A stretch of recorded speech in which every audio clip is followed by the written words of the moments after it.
Hey everyone, welcome back to the Wild Health Podcast. We're a genetics-based precision medicine company that's exploring all the big questions around holistic health, wellness, and performance optimization. If you're tired of the traditional healthcare system and want to sign up as a member with us, head over to wildhealth.com.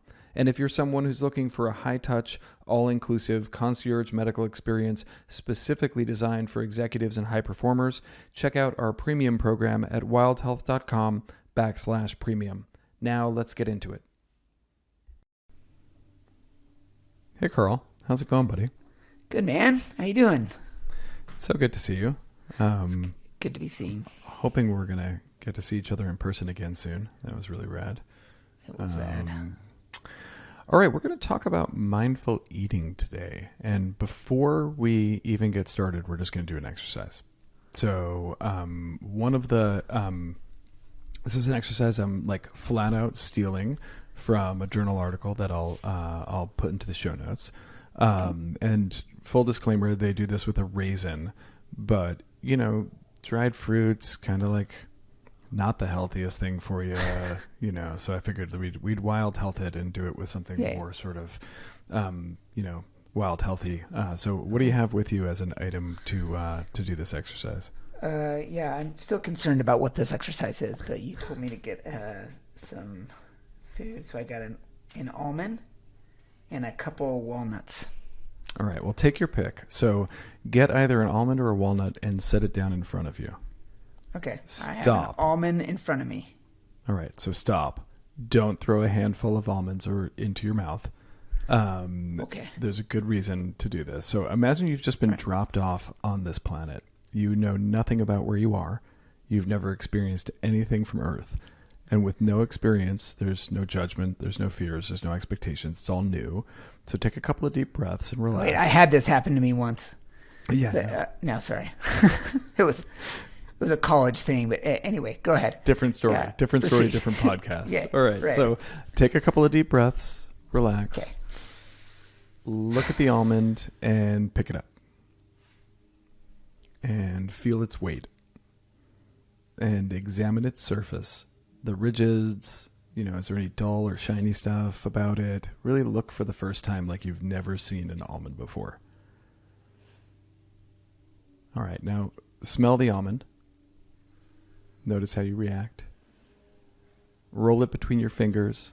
See if it makes any sounds. Might be hard for you to hear with your noise-canceling headphones.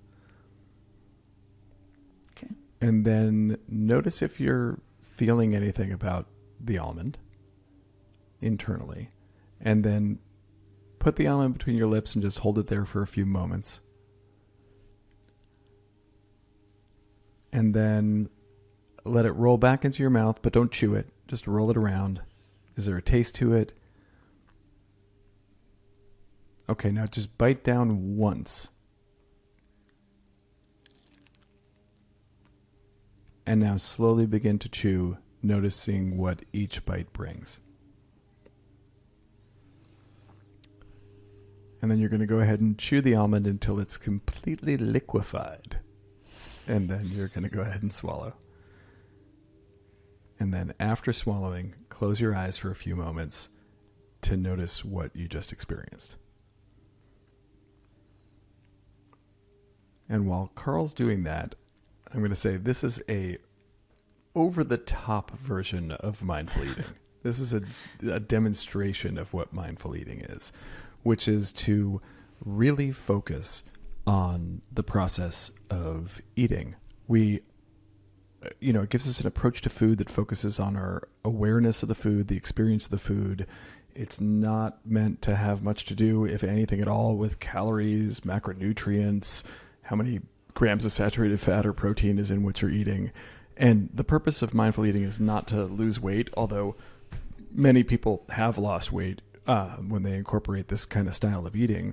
But the intention is really to help people savor the moment and savor the food. And I'm going to say, mindfulness, we've talked about a lot on the podcast and with our patients and with each other. that term was defined by John Kabat-Zinn, who was the original developer and leader of MBSR, so the Mindfulness-Based Stress Reduction Program at University of Massachusetts Medical School. We've talked about MBSR before on the podcast.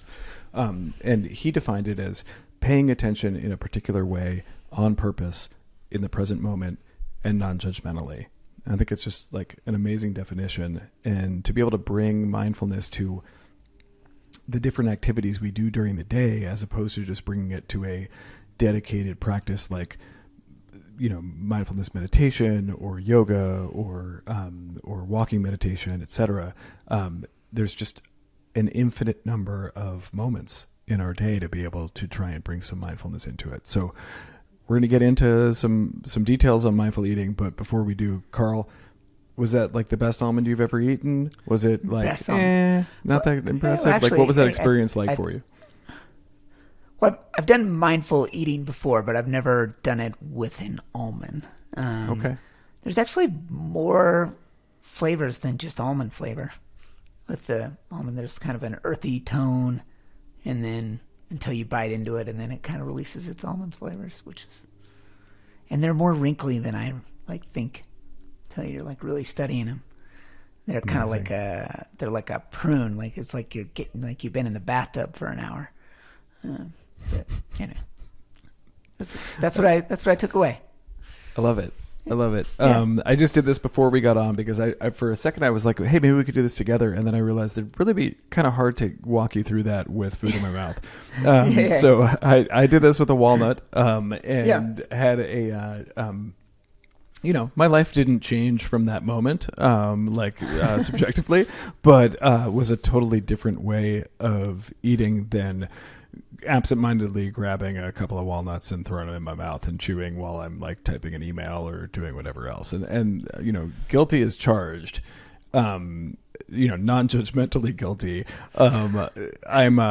This is mindless eating. Right. This idea of you're just kind of distracted while eating and you're not really enjoying what's in your mouth, and you may be, overeating, you may be, having some some disordered eating as a result of just sort of like eating something going on in the background for you. It's not something going on in the foreground. And there's a ton of great references. We're not going to take a deep dive into the literature, but I'd love to see if you turned up any interesting evidence. But a lot of great resources online. The Center for Mindful Eating.org. There's resources if you want to learn more about this, and we're gonna try and keep this into a relatively shorter podcast today.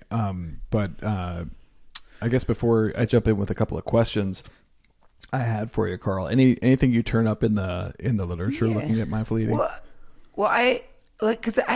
there's the data around mindfulness. Like we probably beat that dead horse pretty hard on this podcast, but I think what kind of differentiates mindful eating from like other types of mindfulness, and why would you put some effort into this if you're gonna put your effort somewhere? I would say there is some data, some meta-analysis of like 24 studies for weight management and weight loss. Some of these studies are looking at BMI after implementing an actual body weight reduction of body weight, and including looking at people's BMI for after implementing a mindful eating. And there's actually data that is pretty positive, like reduction in BMI, reduction of weight loss, actually having increased lean body mass. As well as there's similar data around actually improved digestion, actually lower stress levels.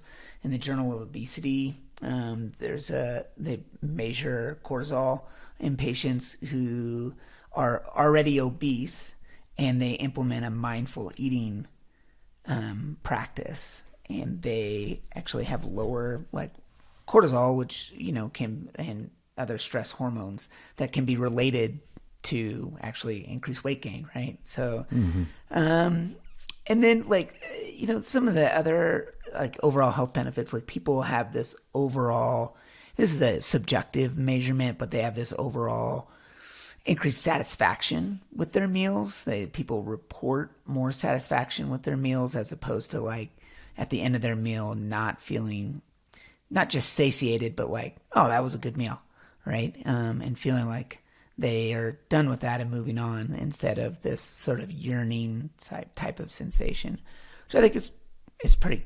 I mean, but that's probably the summary, the short summary of the data that I looked into.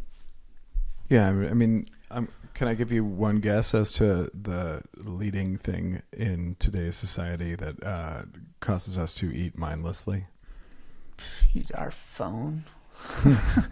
Ding, ding, ding, ding, ding. Yeah, so, watching TV, working, using our phones or other devices while we're eating, rushing through meals. I mean, I think is an occupational hazard for a lot of folks. I mean, back in the days where, we were shift workers, I either didn't eat at all, or if I did, it was just a completely utilitarian process of going as fast as humanly possible to be able to get back to work. And these distractions, one way to tell if you're kind of at risk of or exhibiting mindless eating is like, what was your last meal and what were you doing during it? And I've got a good one because I've got family in town and we all sat in our living room last night, or dining room. I mean, and had dinner together. I remember what we ate. We were having a conversation. Nobody had their phones out. It was a win from a mindful eating perspective. I don't know that I was that focused on like the feel of the food in my mouth and the taste and the smells and like really paying attention to slowing down and savoring and paying attention to hunger cues and is my stomach still growling or am I now full? Like those are some of the benefits that I think probably lead towards the fat loss results that people see in some of the obesity studies. But at least that was a good one. But I mean, guilty as charged. I can definitely remember meals this week where, yes, I can remember them, but I was working at the kitchen counter while I was eating something, and I was not paying attention one iota, other than trying not to spill on myself. I don't think I was paying attention at all to what I was which you eating. didn't achieve, clearly. Yeah, no, I definitely failed at that. But I also, I couldn't tell you what I ate. I was just, mixing something up in a hurry. Literally, I know we were getting ready to do this podcast. I made my lunch, which was I converted to your lunch with the toasted sweet potato, mackerel, pickled onions, and avocado, a little salt and pepper. I made that. My computer was on in the back room where my office is, and I heard a ding on the computer. And I've been waiting for like an email. I've been responding and emailing back and forth to people. What do you think I did? I just inhaled that I was really hoping you were going to say I suppressed the urge to go. Oh no, I didn't. And I was like, and it actually made me think that I even need to turn off on my notifications when I'm seeing patients and when, if I'm trying to concentrate and get some work done. I was like walking back to my room while I'm carrying a plate, shoveling mackerel and sweet potato in my mouth, going like, I gotta turn off my notifications when I go to when I grab food. Otherwise, I mean, it's so easy to fall into this trap. Well, I mean, you're literally aware that you're doing a podcast about mindful eating in an hour, and you still fall into it. Right. It's just these are habits. So I mean, I think that's just a hysterical great story. Totally. But B, definitely treat yourself with some kindness if you're going to start doing this, because you've been, if you're listening to this, the chances are that you've been mindlessly eating for most of your life, and certainly since the invention of smartphones.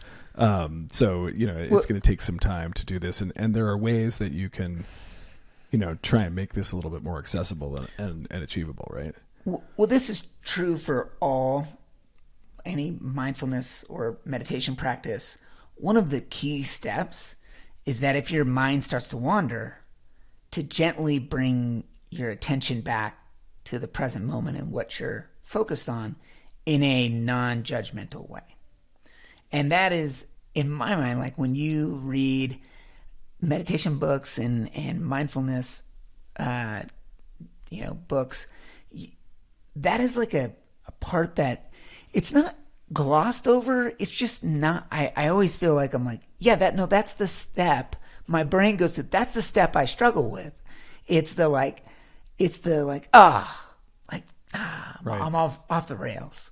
And Right. but I think that's what most people, when they start meditating and having some sort of practice, I think that's true for everybody. I used to think I was alone in that, but it's definitely like that is a problem across the board, and certainly with mindful eating, that is a key step. Yeah. So forgiveness, some non-judgmental action applied to yourself when you do just inhale some walnuts or whatever else you're working on.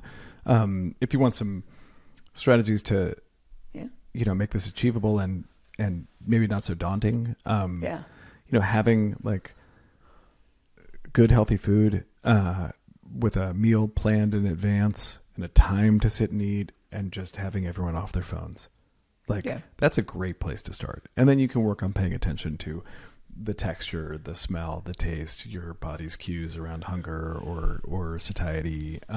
But I think if we could just work on making eating an actual activity, as opposed to a background addition to the nonstop, always on life that so many of us are in danger of living. Yeah, I think carving out and protecting that time, and maybe not doing that every meal, but like protecting that time. Phones go off. I have a friend who, when she has some teenage sons, and they have cell phones, and she has a basket when it's dinner time. He's like, cell phone, husband, her, everybody puts the cell phone, and the two boys put their cell phone in a basket, and she's like, covers it up, sets it over on the side. That's what they do when they're doing dinner. Like that's the ritual. And I think for a while it's that, like, at least talking to her, for a while there was a lot of resistance around that, as you can imagine. Like really, Mom, we're throwing the cell phones in the bread basket. But like after a while it just became so ritualistic, and she was just so dogmatic about it, that it became like a thing. And it was just, you do this when you go to sit down at dinner. I love it. Yeah. That's inspiring. Yeah. I'll have to see how much elbow grease I need to put in to make that happen. The phones in pockets, I think we've pretty much gotten accustomed to, but phones in a basket and relinquish your phone might be a bigger ask, but it's one worth trying. I like it. Yeah. Yeah. Any last tips on mindful eating? I mean, we're going pretty quickly because there really isn't. Carl, you turned up some data, which is awesome, but this is 9 out of 10 peer-reviewed studies on mindful eating basically say there needs to be more research on mindful eating. Right? Yeah. I mean, this is not something that's been like exhaustively gone over, and we can give really strong recommendations about it. It does seem like there's definitely a signal there, and I'd be hard pressed to say you should not take advantage of another opportunity for mindfulness. And like, what's the downside, honestly, right? It might take longer to eat. That could be a downside. Yeah, there you go. But that's probably a good thing. You should slow down anyway. Right, exactly. Yeah, that's right. I mean, it's not quite the research where you're like, it's not the jumping on an airplane without a parachute study. Like nobody's done that research. It's more of just kind of, well, yeah, you can make some intellectual leaps there that are probably true. Agreed. All right. Well, I'm going to go make some mindful lunch, and I'm going to take your tips and turn off my notifications, because I'm definitely in danger of inhaling some lunch otherwise. So I don't know. Even just the brief research we were able to do for this one, it's inspiring. I think that, maybe just for accountability purposes, I'm going to have one mindful meal today. All right. Well, I tell you what, for accountability purposes, I'm going to do this exercise with everyone at dinner tonight on my crew, where they have to like slow down. They have to taste each bite, smell it, look at their food, and like we'll see how it goes with the 5-year-old. He might throw something at me or something like that. Like I'm excited to hear the post review of how that went. Yeah, totally. Awesome. Thanks, All right, buddy. man. Appreciate it. I'll talk to you soon. All right. Hey, everyone. Whether you're a medical practitioner or someone who's just generally interested in precision medicine, we're offering our podcast listeners an exclusive 20% off Wild Health's Precision Medicine Training Program. This 6-month immersive course includes over 50 hours of online curriculum, as well as live webinars and practical experiences. If you're already a health coach or medical professional, this program teaches you how to provide your patients with more personalized, genetics-based care. Better yet, Wild Health's Precision Medicine Training Program is accredited by the National Board of Health and Wellness Coaching and fully prepares you to sit for the NBHWC exam. To learn more about the program and apply today, head to wildhealth.com/education and be sure to mention the podcast for 20% off. Space is limited. Offer applies to June applicants only.